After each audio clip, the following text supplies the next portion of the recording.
Hello friends, welcome to the UPSC analyser. तो आज हम 15 अक्टूबर का इंडियन एक्सप्रेस डिस्कस करेंगे। तो यहाँ पर तो न्यूज़ पेंडोरा पेपर्स के बारे में है, तो वो तो हमें डिस्कस करना नहीं है क्योंकि हमें बस पेंडोरा पेपर्स का मॉडस ऑपरेंडी पता है, उससे ज़्यादा हमें कुछ जानने की ज़रूरत नहीं है।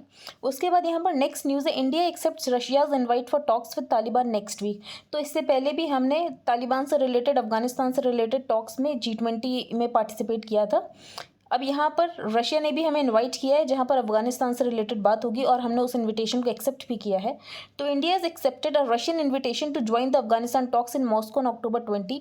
अब जब से यूएस का एग्जिट हुआ है अफगानिस्तान से, उसके बाद रशिया, चाइना और पाकिस्तान ये तीनों मेन रोल प्ले कर रहे हैं, और जो इंडिया है, इंडिया अभी उतना इंपॉर्टेंट रोल प्ले नहीं कर पा रहा है। तो the US exit from Afghanistan has head Russia, China and Pakistan seeking larger roles there even as India calibrate its position. तो अभी इंडिया की जो पोजीशन है, अभी इंडिया उसको बस कैलिब्रेट कर रहा है। अभी इंडिया की पोजीशन डिसाइड नहीं हुई है कि इंडिया अफगानिस्तान को लेकर क्या पोजीशन रखने वाला है। द रशियंस हैड इंडिकेटेड, अब रशिया से पूछा गया था कि इंडिया की इंपॉर्टेंस क्यों नहीं है यहाँ पर अफगानिस्तान में, तो रशिया ने बोला था जो इंडिया रोल प्ले करेगा वो पोस्ट कन्फ्लिक्ट करेगा।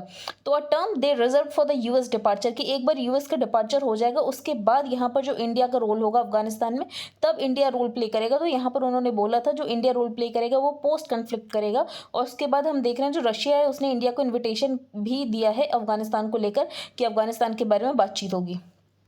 अब हम नेक्स्ट न्यूज़ डिस्कस करेंगे, Iran slams Adani ports ban is unprofessional. तो ये जो अडानी पोर्ट है, यहाँ पर लगभग 3000 किलोग्राम हेरोइन मिली थी। उसके बाद से यहाँ पर अडानी पोर्ट्स पे ईरान, पाकिस्तान और अफगानिस्तान से आने वाला सारा जो भी कार्गो है वो ये हैंडल नहीं करेंगे। तो days after a massive drug hall at the Mundra port in Gujarat made the Adani ports and special economic zone issue a trade advisory stating that it will not handle any container cargo originating from Iran, Pakistan and Afghanistan. तो यहाँ पर ये decide किया गया कि यहाँ पे कोई भी कार्गो हैंडल नहीं किया जाएगा जो ईरान, पाकिस्तान और अफगानिस्तान से आएगा। तो ईरान इससे बहुत ज़्यादा हर्ट है, वो इस बात से हर्ट है क्योंकि ईरान पे वैसे भी इकोनॉमिक सैंक्शंस लगे हुए हैं। यूएस ने ईरान पे इकोनॉमिक सैंक्शंस लगा दिए थे JCPOA से बाहर निकलने के बाद। तो यहाँ पर ईरान वैसे भी इकोनॉमिकली हर्ट, अब यहाँ पर वो इंडिया के साथ भी ट्रेड नहीं कर पाएगा, तो जो उसकी कंडीशन इकोनॉमी की वो और ज़्यादा ख़राब हो जाएगी। इसीलिए ईरान ने बोला है कि ये जो मूव है इंडिया के, काफ़ी अनप्रोफेशनल और इम्बेलेंस्ड मूव है। तो Tehran has conveyed its displeasure to New Delhi calling the banning of its consignments as an unprofessional and imbalance move. तो जब से यूएस ने सैंक्शंस लगाए तब से ईरान से हम क्रूड ऑयल भी नहीं ले रहे हैं, तो इंडिया का ट्रेड वैसे भी बहुत कम हो गया है जब से यूएस ने सैंक्शंस लगा रखे हैं ईरान के ऊपर। तो अब हो सकता है जब से जो बाइडेन आए हैं तो यहाँ पर JCPOA डील वापस साइन हो जाए, तो यहाँ पर जो ईरान से हमारी बातचीत है वो वापस से बढ़ जाएगी। उसके बाद जो नॉर्थ साउथ ट्रेड कॉरिडोर है उसमें भी ईरान बहुत ज़्यादा इंपॉर्टेंट है, फिर चाहबार पोर्ट के लिए भी ईरान बहुत ज़्यादा इंपॉर्टेंट है। आगे हम चलते हैं, यहाँ पर कोई भी इंपॉर्टेंट न्यूज़ नहीं है, आगे चलते हैं हम। अब यहाँ पर आपको पता है कि भूटान और चाइना का भी बॉर्डर इशू है जिसमें डोकलाम मेन इशू है। India on Thursday said it noted the agreement. तो यहाँ पर भूटान और चाइना ने एक मेमोरेंडम ऑफ अंडरस्टैंडिंग साइन किया है कि वो बॉर्डर नेगोशिएशंस कैसे करेंगे। तो the signing of the pact came 4 years after the Indian and Chinese army were locked in a 73 day stand off the Doklam tri junction. तो एक जो ट्राइंगल सा एरिया डोकलाम में, वहाँ पर क्राइसिस हो गई थी। तो वहाँ पर जो चाइना है वो एरिया क्लेम करता है, लेकिन भूटान कहता है कि वो उसकी टेरिटरी है। तो यहाँ पर इन्होंने मेमोरेंडम ऑफ अंडरस्टैंडिंग साइन किया। 1984 से ही इनके बॉर्डर नेगोशिएशंस चल रहे हैं भूटान और चाइना के। The negotiations which have been conducted in a spirit of understanding and accommodation have been guided. तो यहाँ पर एक 1988 की joint communique on the guiding principles for the settlement of the boundary and the 1998 agreement on the maintenance of peace, tranquillity and status quo on the Bhutan China border areas. तो इससे पहले जो भूटान और चाइना है इन्होंने 2 बेसिकली एग्रीमेंट साइन कर रखे हैं जिससे ये लोग मैनेज करेंगे अपना बॉर्डर। तो यहाँ पर मेमोरेंडम ऑफ अंडरस्टैंडिंग साइन हुआ है कि ये लोग बॉर्डर टॉक्स आगे बढ़ाएंगे। तो डोकलाम इशू को लेकर यहाँ पर अब बेसिकली ये लोग बॉर्डर टॉक्स आगे बढ़ाने वाले हैं। तो इन्होंने 3 स्टेप रोड मैप साइन किया है। तो they will provide a fresh impetus to the boundary talks. तो वापस इनकी बाउंड्री टॉक्स शुरू होगी। यहाँ पर जो ग्लोबल हंगर इंडेक्स है, इंडिया की रैंक और ज़्यादा नीचे गिर गई है। तो इंडिया 101 रैंक पर आ गया। इससे पहले इंडिया 94th रैंक पर था। तो इन 2020 India was rank 94th out of 107 countries. और इस बार 116 कंट्रीज ने पार्टिसिपेट किया था जिसमें इंडिया की रैंक 101 है। तो इंडिया की रैंक काफ़ी नीचे आ गई है। अब जो GHI है, ग्लोबल हंगर इंडेक्स, से निकालता कौन है? तो ये निकालता है Irish aid agency Concern Worldwide and German organisation Welthungerhilfe. तो ये निकालता है Concern Worldwide and Welthungerhilfe.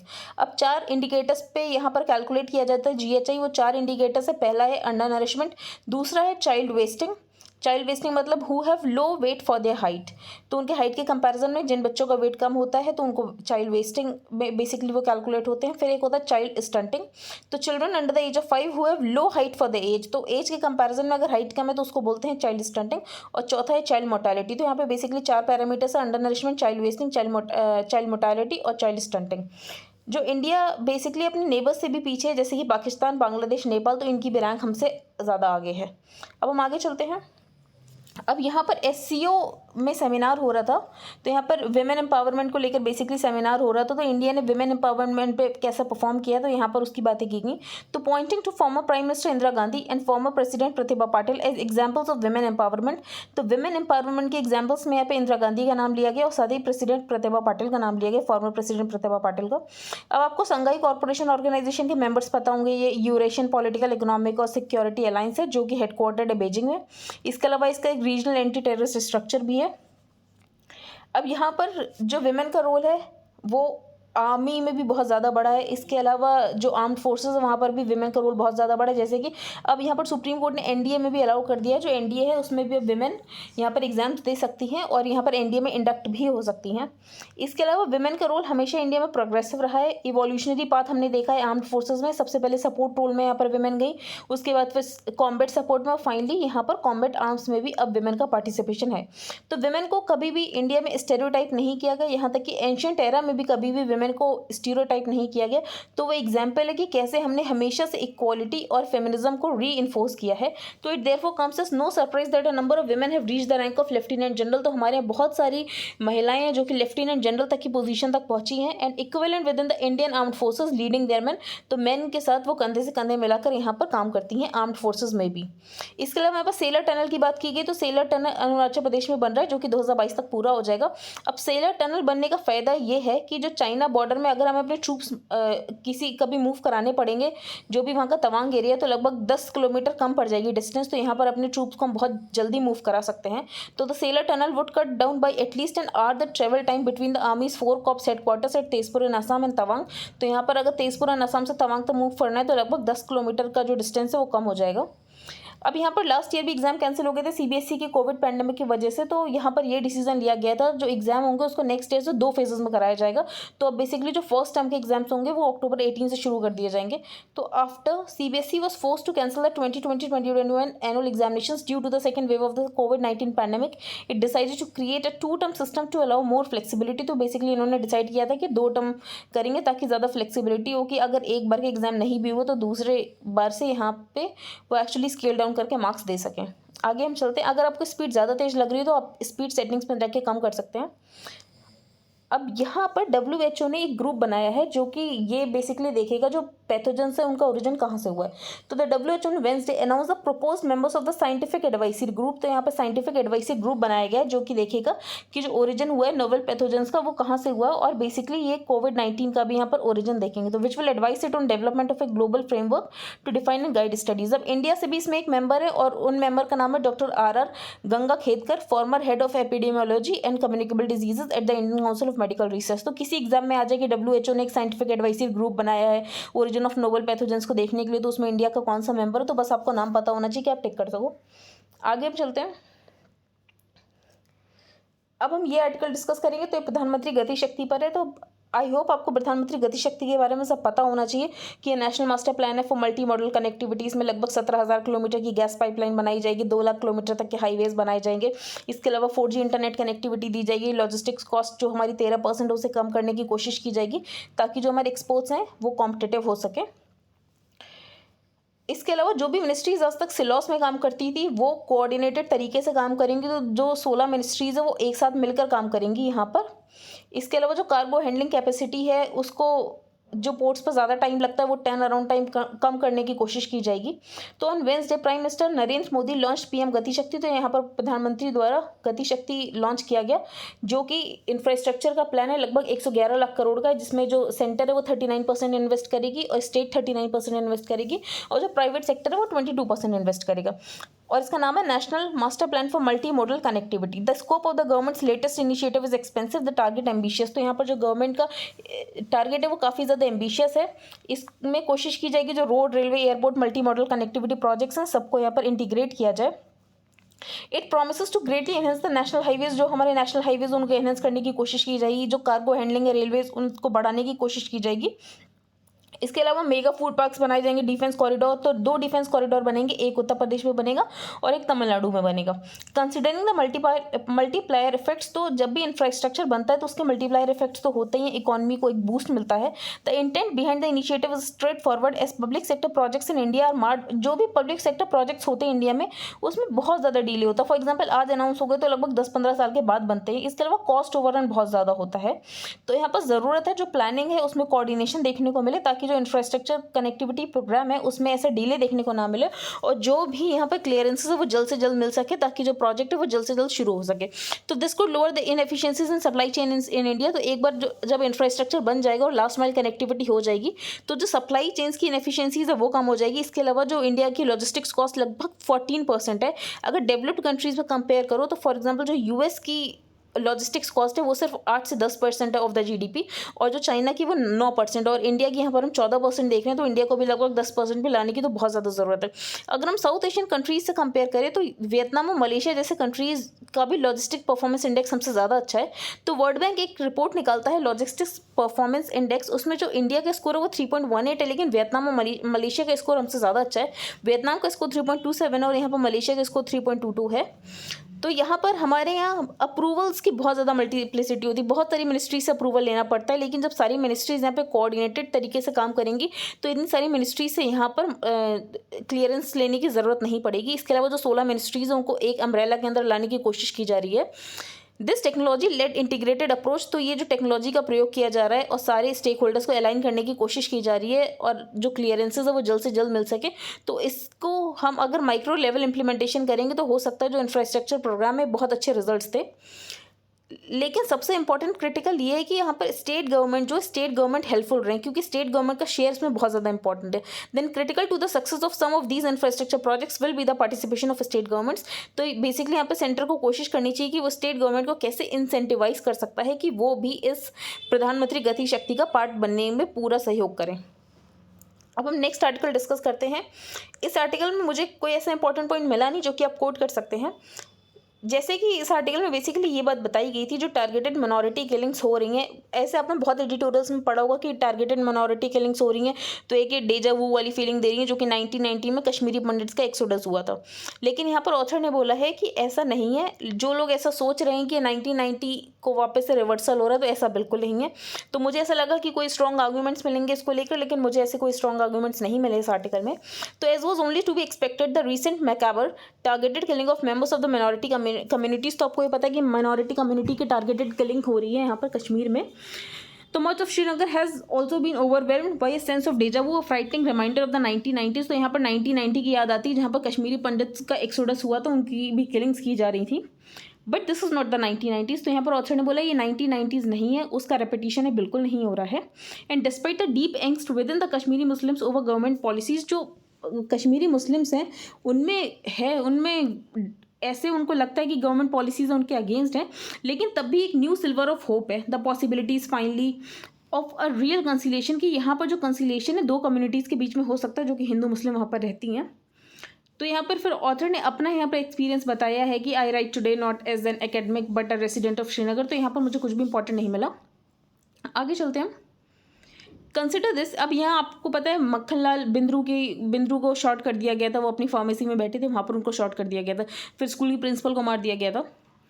तो Bindroo head stayed in Kashmir through the troubled years. तो यहाँ पर जो बिंद्रू थे वो तब भी जब कश्मीरी पंडित के ऊपर वहाँ पर अत्याचार हो रहे थे उसके बाद भी उन्होंने वहीं पर रहना समझा कि वो वहीं पर रहना चाहते हैं।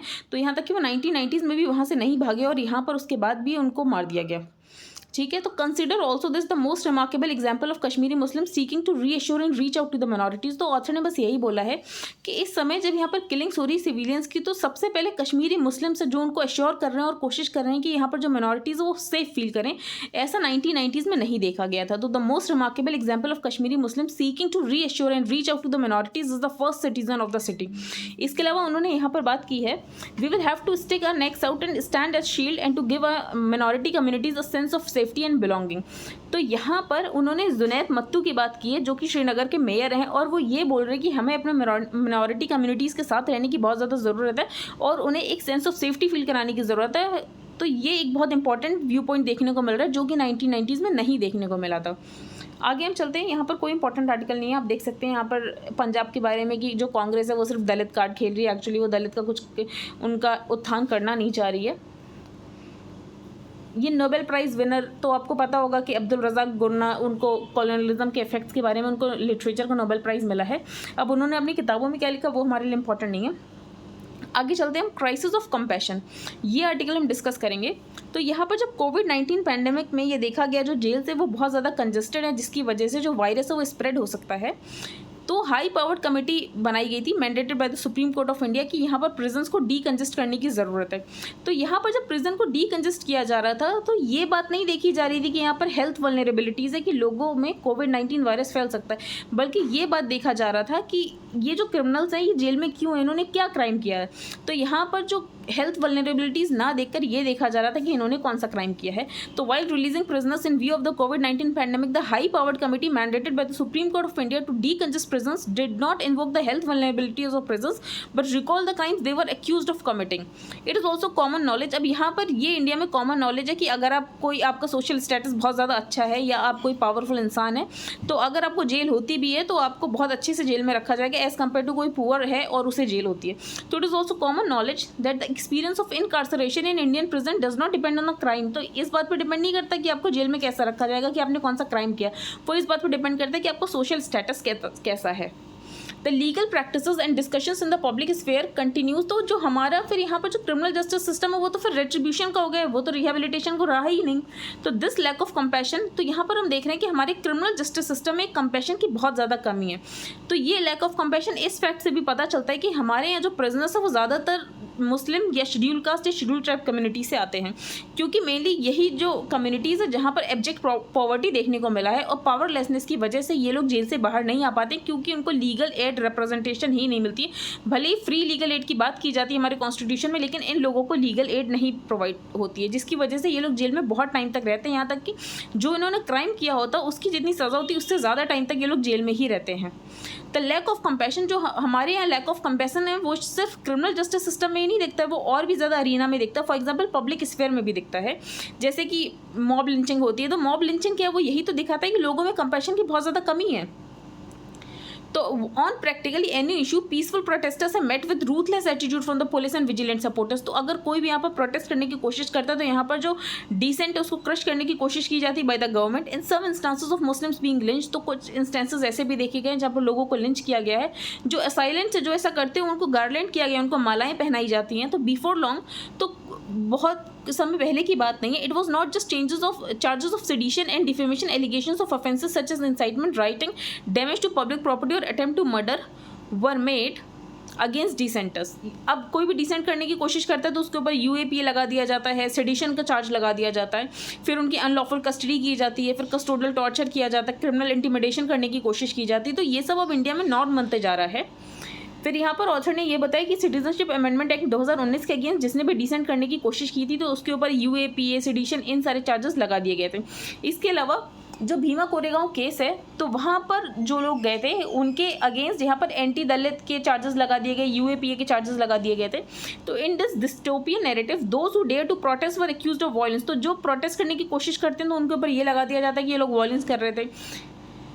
आगे चलते हैं हम। द डिप्लोरेबल कंडीशंस, इसके अलावा जो इंडिया की प्रिजन्स की कंडीशन है वो बहुत ज़्यादा ख़राब है। यहाँ तक कि आपको जेल्स में वायलेंस भी मिल जाएगा, torture, custodial deaths, rape, poor quality of food, health care कुछ मिलती नहीं है। इसके अलावा जो प्रिजन अथॉरिटीज़ और पर्सनल रूटीनली जो है वो किसी भी बात के लिए अकाउंटेबल नहीं होते। वो यहाँ तक कि जो इनमेट्स होते हैं, इनमेट्स में आपस में लड़ाई होती रहती है। इसके अलावा जो पुलिस है उसके ऊपर अनलॉफुल पनिशमेंट डालती रहती है प्रिजनर्स के ऊपर। तो यहाँ पर हम देख रहे हैं जो इंडिया में जेल्स है उसमें बहुत ज़्यादा ह्यूमन राइट्स वायलेशन होता है।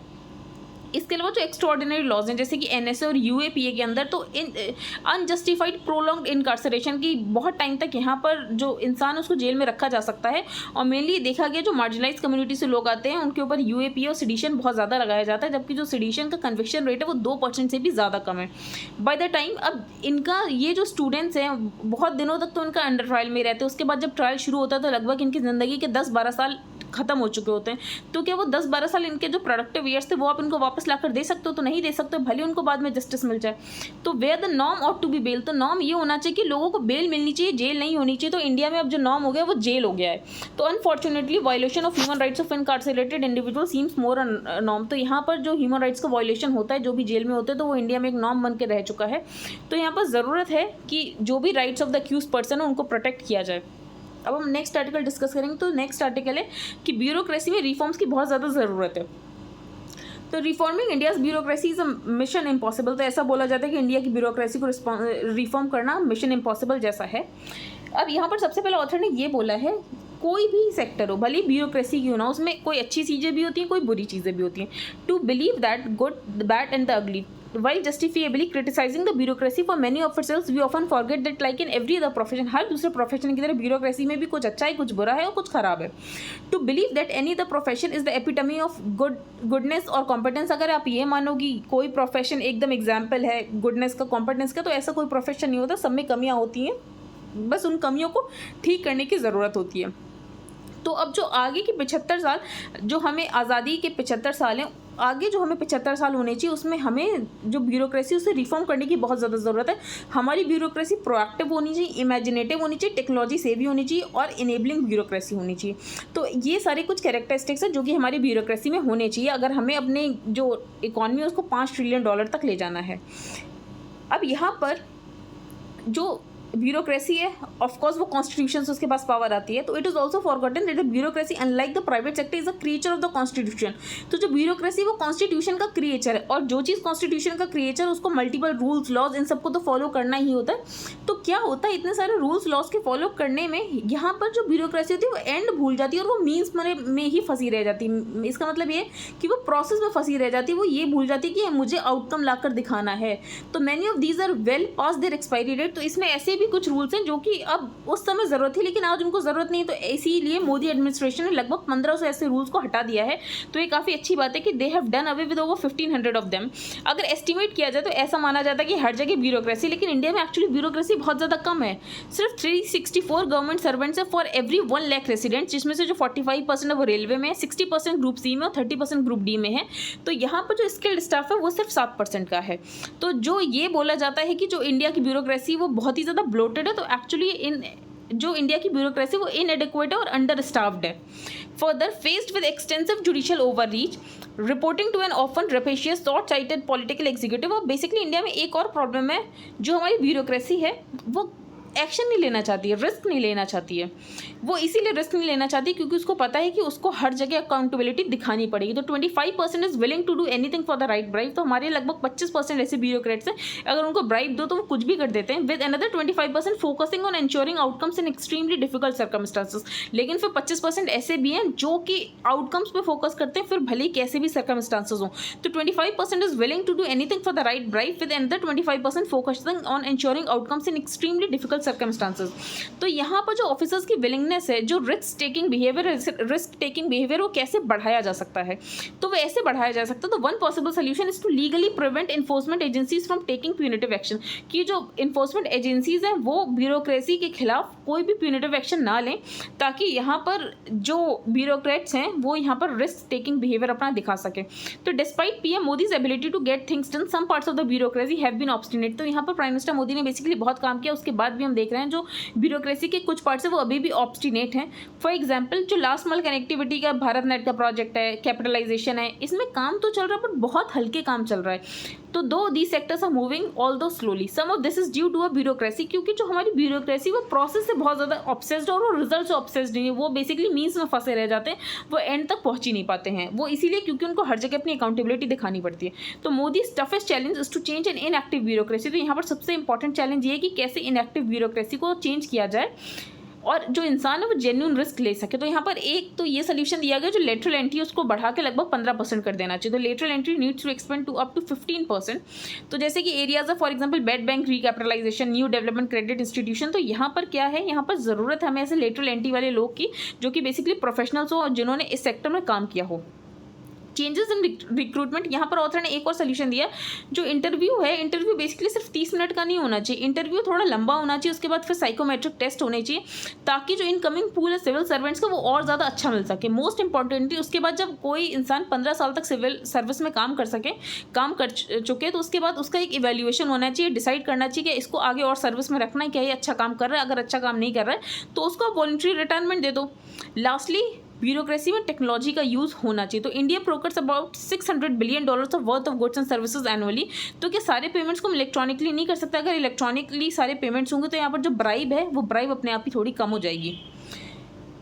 आगे हम चलते हैं। The challenge remains to align incentives. तो यहाँ पर ज़रूरत ये है जो भी इंसेंटिव्स हो उनको इंस्टीट्यूशनली अलाइन किया जाए। To move those who are honest yet do not perform. तो इसके अलावा जो ऑनेस्ट हैं, काम करना चाहते हैं लेकिन इतने प्यूनिटिव एक्शंस की वजह से वो काम नहीं कर पा रहे हैं, तो वो काम कर सकें। इसके अलावा जो स्टील करते हैं, फॉर एग्जाम्पल जो 25% जो ब्राइब लेकर कुछ भी कर सकते हैं। इसके अलावा जो नॉन परफॉर्मर्स हैं उनको यहाँ पर बेसिकली वॉलंटरी रिटायरमेंट देकर हटा देना चाहिए। अब हम आगे चलते हैं। यहाँ पर कोई इंपॉर्टेंट न्यूज़ नहीं है, अब हम ये आर्टिकल डिस्कस करेंगे। तो मिनिस्ट्री ऑफ होम अफेयर्स ने ज्यूरिसडिक्शन बढ़ा दिया बॉर्डर सिक्योरिटी फोर्स का कुछ स्टेट्स में, जैसे कि पंजाब, वेस्ट बंगाल और असम में। तो यहाँ पर 15 किलोमीटर हुआ करता था, 50 किलोमीटर कर दिया। गुजरात में 80 किलोमीटर हुआ करता था, उसे 50 किलोमीटर कर दिया, तो गुजरात का कम कर दिया। तो यहाँ पर हम देख रहे हैं जो BSF का ज्यूरिसडिक्शन है वो इन स्टेट्स से बढ़ा दिया गया। अब इन स्टेट्स में जो गवर्नमेंट है उनका ये कहना है कि यहाँ पर जो सेंटर है वो फेडरल स्ट्रक्चर के ऊपर अटैक करने की कोशिश कर रही है और यहाँ पर स्टेट की पावर लेने की कोशिश कर रही है, क्योंकि जो लॉ एंड ऑर्डर सिचुएशन है वो स्टेट का यहाँ पर अरीना होता है, क्योंकि वो स्टेट लिस्ट में आता है। अब जो यहाँ पर सेंट्रल गवर्नमेंट है, सेंट्रल गवर्नमेंट बेसिकली ये कह रही है हम तो सिर्फ border security force act of 1968 के अंदर अपनी पावर को एक्सरसाइज कर रहे हैं। अब यहाँ पर BSF के पास क्या पावर होगी उस ज्यूरिसडिक्शन में? तो its jurisdiction has been extended. अब जो BSF का ज्यूरिसडिक्शन एक्सटेंड किया गया वो सिर्फ कुछ ही एक्ट के अंदर किया गया। For example under CRPC, passport act, इसके अलावा पासपोर्ट एक्ट 1967। तो BSF currently has powers to arrest and search under these laws. तो BSF सिर्फ अरेस्ट कर सकता है और सर्च कर सकता है इन लॉज के अंदर, जो इनको 50 किलोमीटर का ज्यूरिसडिक्शन दिया गया है। It also has powers to arrest, search and seize under the NDPS act. इसके अलावा इसके पास पावर अरेस्ट, सर्च और सीज की भी होती है, लेकिन इस पावर में इसको एक्सटेंशन नहीं मिला है। तो Arms Act, Customs Act and certain other laws. तो its jurisdiction under these laws has not been change. लेकिन ये जो लॉज हैं NDPS एक्ट, आर्म्स एक्ट और कस्टम्स एक्ट, इसमें इसका ज्यूरिसडिक्शन को चेंज नहीं किया गया। मीनिंग इसमें जो पावर है वो सिर्फ 15 किलोमीटर तक ही इसकी रहने वाली है। अब in 1969 BSF first got powers to arrest and search under the CRPC। तो लगभग 1969 में BSF को पहली बार पावर दी गई थी कि CRPC के अंदर ये अरेस्ट और सर्च कर सकता है, और बहुत सारे एक्ट्स के अंदर, for example passport act, forex laws and customs act. At that time border areas was sparsely populated. अब उस समय का जब 1969 का टाइम है तो बॉर्डर एरिया में ज़्यादातर लोग रहते नहीं थे। To prevent trans border crimes, इसलिए ट्रांस बॉर्डर क्राइम्स ना हो, इसलिए ज़रूरत पड़ी कि जो BSF है BSF को पावर दे दी जाए अरेस्ट करने की। Why has the government extended jurisdiction? अब गवर्नमेंट ने ज्यूरिसडिक्शन को क्यों एक्सटेंड किया? तो गवर्नमेंट चाहती कि ऑपरेशनल एफिशिएंसी रहे और एक यूनिफॉर्मिटी रहे, जिसकी वजह से यहाँ पर जो ज्यूरिसडिक्शन है उसको एक्सटेंड कर दिया गया है। यहाँ पर एक एग्जाम्पल भी दिया गया। In West Bengal at times we get information that smugglers have gathered over 100 cows in a village. तो यहाँ पर आपको पता है कि वेस्ट बंगाल में काउ स्मगलिंग बहुत ज़्यादा होती है बांग्लादेश तक। तो वेस्ट बंगाल में कभी इनको इन्फॉर्मेशन मिलती है कि यहाँ पर काउ स्मगलिंग चल रही है। If we act immediately we can get all the cattle at one place. तो अगर ये इमीडिएटली यहाँ पर कर सकें, एक्शन ले सकें, तो ये सारे कैटल को एक जगह कलेक्ट कर सकते हैं। लेकिन जब बॉर्डर की बात आती है तो यहाँ पर इनका ज्यूरिसडिक्शन कुछ ही एरिया तक होता है, जिसकी वजह से आगे एक्शन ले नहीं पाते, तो यहाँ पर बहुत ज़्यादा प्रॉब्लम आती है। तो यहाँ पर बेसिकली इनका ज्यूरिसडिक्शन बढ़ा दिया गया है। तो इससे क्या पुलिस ज्यूरिसडिक्शन पर कोई फर्क पड़ेगा? तो at a basic level the states can argue. अब यहाँ पर स्टेट्स का ये आर्ग्यू है कि लॉ एंड ऑर्डर जो है वो स्टेट सब्जेक्ट है, और जो BSF है वो उनकी पावर पर इन्फ्रिंज करने की कोशिश कर रहा है। 2012 में जब गुजरात के चीफ मिनिस्टर नरेंद्र मोदी थे और यहाँ पर जो सेंटर में बेसिकली UPA की गवर्नमेंट थी, तो UPA ने भी BSF का ज्यूरिसडिक्शन बढ़ाया था। तो उस समय मनमोहन सिंह के ऊपर ऐसे एलिगेशंस लगे थे कि ये फेडरल स्ट्रक्चर को वीक करने की कोशिश कर रहे हैं। तो उस समय ये बात बोली गई थी, तो this is not an attack of the federal structure, बल्कि लोग क्या कर रहे हैं, ये जो BSF है तो पुलिस को कॉम्प्लीमेंट कर रहा है लॉ एंड ऑर्डर सिचुएशन को मेंटेन करने के लिए। तो rather this is going to complement the efforts of the local police, it is an enabling provision. तो ऐसा देखा जा रहा है कि फेडरल प्रोविजन को अटैक कर रहा है, तो बेसिकली ऐसा नहीं है, ये एक्चुअली पुलिस को हेल्प कर रहा है लॉ एंड ऑर्डर सिचुएशन को मेंटेन करने के लिए। तो अभी कैसे इंप्लीमेंट होगा? तो state police and border forces have now working in tandem with minor occasional differences. तो यहाँ पर स्टेट पुलिस और बॉर्डर फोर्सेस जो वो एक साथ काम करने की कोशिश करेंगे। आई होप आपको ये आर्टिकल समझ आ गया हो। अब ये जो नेक्स्ट आर्टिकल है इसमें जो कस्टम ड्यूटी है वो वेव ऑफ कर दी जाएगी एडिबल ऑयल के प्राइजेस पे, ताकि जो एडिबल ऑयल के प्राइजेस हैं वो हमें सस्ते रख सकें। तो on Wednesday commerce minister Piyush Goyal announce that the government has decided to waive custom duty on import of crude sunflower, palm and soybean oil, ताकि प्राइस कंट्रोल हो सके और यहाँ पर जो बहुत ज़्यादा दाम बढ़ रहे हैं एडिबल ऑयल के वो कम हो सके। तो जो 20 से 21 million tons of edible oil जो इंडिया कंज्यूम करता है उसमें ज़्यादातर मेनली जो है हम इम्पोर्ट ही करते हैं। तो India second only to China in terms of consumption of edible oil. तो इंडिया सेकंड नंबर पे है कंजम्पशन ऑफ एडिबल ऑयल में। पाम ऑयल हमारे यहाँ सबसे ज़्यादा कंज्यूम्ड होता है, उसके बाद सेकंड नंबर पर सोयाबीन ऑयल, थर्ड नंबर पर mustard oil. Crude and food grade refined oil, जो क्रूड और फूड ग्रेड रिफाइंड ऑयल है वो ज़्यादातर हम लेते हैं मलेशिया, ब्राज़ील और अर्जेंटीना और इंडोनेशिया से। इस आर्टिकल में खैर ज़्यादा इंपॉर्टेंट है नहीं, बस ये है कि हम ज़्यादातर एडिबल ऑयल के लिए इम्पोर्ट डिपेंडेंट है। तो हम कोशिश करें कि इंडिया में हम इतना एडिबल ऑयल बना सके ताकि अगर इंटरनेशनल प्राइसेस में कोई भी वेरिएशन आता है तो हमारे यहाँ जो प्राइसेस है वो ऊपर ना बढ़े। तो home grown oil seed such as soybean, groundnut, mustard, cotton seed etcetera find their way into domestic solvent and expeller plants. अब कभी भी इंटरनेशनल प्राइसेस बढ़ते तो हमें डोमेस्टिक प्राइसेस में उछाल देखने को मिलता है। तो इंडस्ट्री सोर्सेज से consumers might not see a drastic reduction immediately in prices of edible oil. तो यहाँ पर जो फार्मर्स हैं वो ऑयल सीड तब लगाएंगे जब उनको ऐसा लगेगा कि उनको फ़ायदा हो रहा है। तो यहाँ पर अगर गवर्नमेंट क्या करेगी, गवर्नमेंट मार्केट में इंटरवेंशन कर देगी और ऑयल सीड्स के प्राइसेस कम करने की कोशिश करेगी, तो फार्मर्स जो हैं वो डाइवर्सिफाई करेंगे ही नहीं। तो over the last few years the government has taken a series of steps to remove India's import dependency on pulses।